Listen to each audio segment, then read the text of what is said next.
I used to laugh at people who claimed they got lost in the woods and never came back the same. You know the stories. People vanish without a trace, or turn up weeks later, barefoot, eyes hollow, babbling about voices in the trees. I thought they were just stories, until last summer. It was supposed to be our last adventure. Me, Kyle, Brandon, and Nate. 4 friends since grade school. Each of us headed different directions in life. Kyle had med school lined up, Brandon was newly engaged, Nate had a job in Seattle, and I was staying home to work with my dad's contracting business. We wanted something real, remote, no cell service, just the wild. Nate found a place on a forum, Clearwater Trail, buried in Montana's Bitterroot Mountains, practically untouched. The post had a warning though: stay on the main path, do not take the side trail past mile marker 6. Nate read it out loud and laughed. Sounds like a horror movie, he said. We all laughed, and then we packed our bags. The first day was beautiful.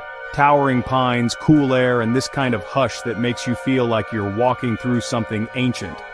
We hiked about 10 miles in and set up camp beside this moss-covered boulder in a clearing. That night I woke up to the sound of sticks snapping. Not an animal. It was slower, careful, like someone trying not to be heard. Kyle heard it too. I saw his flashlight flick on from his tent. One by one we all came out, scanning the dark trees with our lights, but we didn't see anything. Probably a raccoon, Nate said, but we all knew it didn't sound like that. The second day was off. Our compass started spinning aimlessly. Nate's map didn't match the terrain. Landmarks were missing. The trail felt different. Then, just before sundown, we found something. A second trail. Narrow, hidden behind brush. It wasn't on the map. Brandon pointed and said, "This has to be the one from the post." We stood there in silence for a second. Then we took it. Because we were young, stupid, curious. That night we camped near the entrance to the hidden path. Around 2 a.m., I heard whispering, low, right outside my tent. I thought I was dreaming until Kyle whispered from his tent. "Do you hear that?" Whispering, he said, right outside. None of us moved. The voices didn't sound angry, just wrong, like they were echoing from underwater. Eventually they stopped. Morning came. Sunlight filtered through the trees. I stepped outside, heart still pounding. That's when I saw it. Nate's tent was gone, completely gone. Sleeping bag, backpack, gear, no drag marks, no footprints, just forest floor. "Nate!"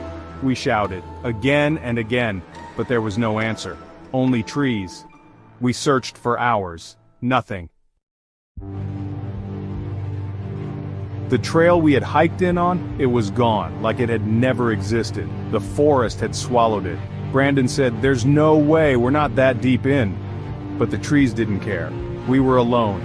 The next night the whispering returned. But this time, it said our names. Kyle broke down and cried. Brandon kept the flare gun loaded. I didn't sleep. The morning after, Kyle was gone. His boots were still outside his tent, his gear was untouched. But he was gone, like Nate. I screamed into the woods, cursed the trees. Brandon sat silent, pale. "We're next," he whispered. That night we heard a scream. Kyle's voice. It didn't come from one direction, it came from everywhere. Then we saw them. Lights, lanterns, swinging in the trees, moving, but there were no people, just the lights. Brandon ran, screaming Nate's name. I chased after him, but I tripped, hit my head, everything went black. I woke up on the forest floor, morning light, silence. Brandon was gone, I was alone. I don't remember how I made it out.